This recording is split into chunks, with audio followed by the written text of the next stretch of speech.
At the same time Johnson was challenging Hull, the civil rights movement was continuing to challenge the South.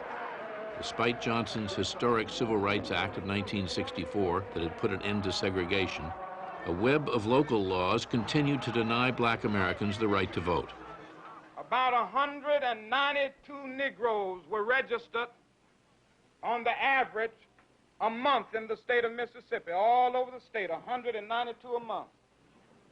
Now, on the basis of this rate of registration, it would take exactly 135 years for half of the Negroes eligible to vote in Mississippi to become registered.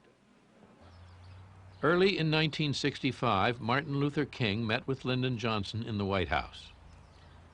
Martin made the case we were going to continue to have serious problems in racial violence until we got the vote, and that the right to vote was something that we could not afford to wait on. President Johnson said that there could not be a Civil Rights Act in '65 because there had just been a Civil Rights Act in '64. It was just not in the cards, that you couldn't have back-to-back civil rights bills. But we felt like there was no choice. And so we told him then that we would be going to Selma to begin nonviolent demonstrations to try to dramatize the need for the right to vote, and that we would stay in touch with him.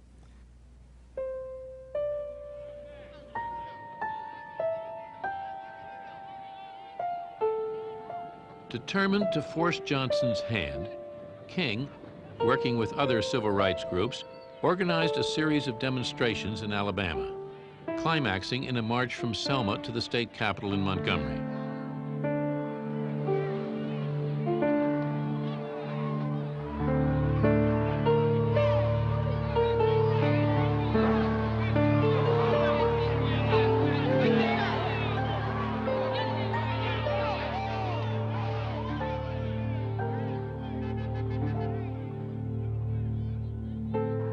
Alabama state troopers brutally attacked the unarmed marchers while television cameras recorded the event for a stunned national audience.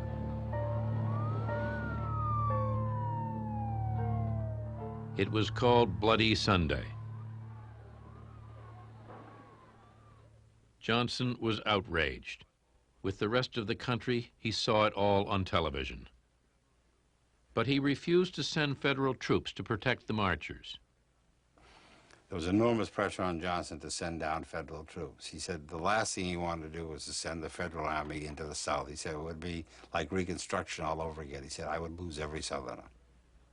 Johnson said he was afraid to play into the hands of the popular segregationist governor of Alabama, George Wallace, who had turned the state troopers loose on the marchers. But the civil rights movement was forcing Johnson to action. Demonstrators all over the country demanded that Johnson provide federal protection so that the march could go forward. Now, they've been slow to do anything about it. They always find ways to get over to you that it can't be done. Still strange to us, though, how millions of dollars can be spent every day to hold troops in South Vietnam. Our country cannot protect the rights of Negroes in Selma, Marion, Alabama. Johnson was stung by the pressure but refused to be pushed. I was hurt, deeply hurt, but I was determined not to be shoved into hasty action. People were demonstrating all over the country. It was just a general uprising. The president was very unhappy. During that week, I was in the White House, and again, we meet him. And he just looked at me and he stared at me as if I never saw this person. Where did he come from? I am furious that he is in my sight. It was really frightening. I mean, he looked like I hadn't done anything to him, you know? He looked like he was... And I said, hello, Mr. President. And he looked at me and he said, these demonstrations, what are they all about? And I said, people really want to vote, Mr. President. We really need a Voting Rights Act. I kind of trembling. He just, I mean, it was, and he just left. I mean, he did not, there was no word, no words came out. Just, at that very precise moment, fortunately, Wallace sent a telegram to the White House saying he'd like to meet with the president to discuss the situation. Johnson said, well, you just come right ahead. That was the most amazing conversation I've ever been present at, because here was Lyndon Johnson, the consummate politician, and George Wallace just didn't know what was going on at that meeting. Wallace is about 5'4", and Johnson is about 6'4". So he leads Wallace in, he sits him down on the couch. Wallace sinks down, so he's now about 3 feet tall. And Johnson sits at the edge of the rocking chair, leaning over him. George, he said, "You see all those demonstrators out in front of the White House?" "Oh, yes, Mr. President, I saw them." He said, "Wouldn't it be just wonderful if we could put an end to all those demonstrations?" "Oh, yes, Mr. President, that would be wonderful." He said, "Why don't you and I go out there, George, with all those television cameras? Did you see those television cameras?" "Oh, yes, I saw that."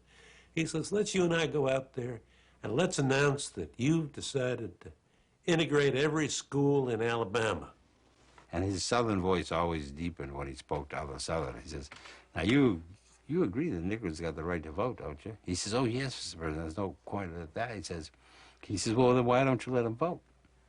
And he said, "Well, you know," he said, "they don't have that power. That belongs to the county registrars in the state of Alabama." And Johnson leaned back and he says, "George," he said, "don't you shit me." As to who runs Alabama. And Wallace insisted, no, he didn't have the legal authority. He said, "Well, why don't you persuade them, George?" He said, "Well, I don't think I can do that." He said, "Now, don't shit me about your persuasive power, George." He said, "You know, I sit down to bed in the morning when I get up, and I got 3 TV sets lined, run right out after the other. And I got a little button I can press, and I click, and whenever I see something I'm interested in, I press the button, and the sound goes on. And I was headed on this morning, and I saw you, and I pressed the button, and you were talking." He said, "And you was attacking me, George." He said, "Well, I wasn't attacking you, Mr. President. I was attacking the whole principle of states' rights." And he says, "You was attacking me, George." He says, "And you were so damn persuasive." He says, "I almost changed my mind." Well, this goes on for half an hour or more, and then finally he turns to Wallace. He said, "George," he says, "you and I shouldn't be thinking about 1964. We should be thinking about 1984. We'll both be dead and gone then," he said. "Now, you get a lot of poor people down there in Alabama, a lot of ignorant people. A lot of people need jobs. A lot of people need a future." He said, "You could do a lot for them." He says, "Now, in 1984, George," he says, "what do you want left behind?" He said, "You want a great, big marble monument that says, 'George Wallace, he built'? Or do you want a little piece of scrawny pine laying there along that harsh caliche soil that says, 'George Wallace, he hated'?" In the end, Wallace agreed to ask the president to mobilize the National Guard to protect the marchers. The governor was reported to have said afterwards, "If I hadn't left when I did, he'd have had me coming out for civil rights." 2 days later, on national television, Johnson presented a tough voting rights bill to a joint session of Congress. But even if we pass this bill, the battle will not be over. What happened in Selma is part of a far larger movement which reaches into every section and state of America.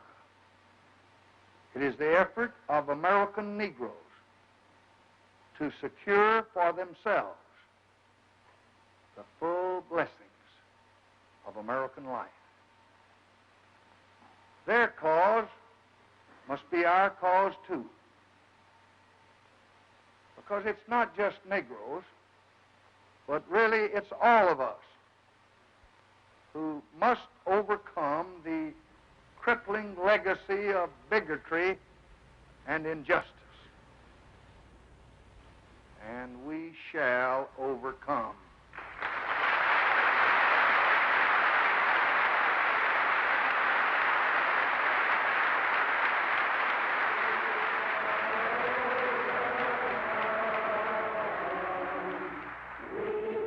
With the protection of the federal government, the marchers assembled in the heart of the Old South to claim their rights as American citizens.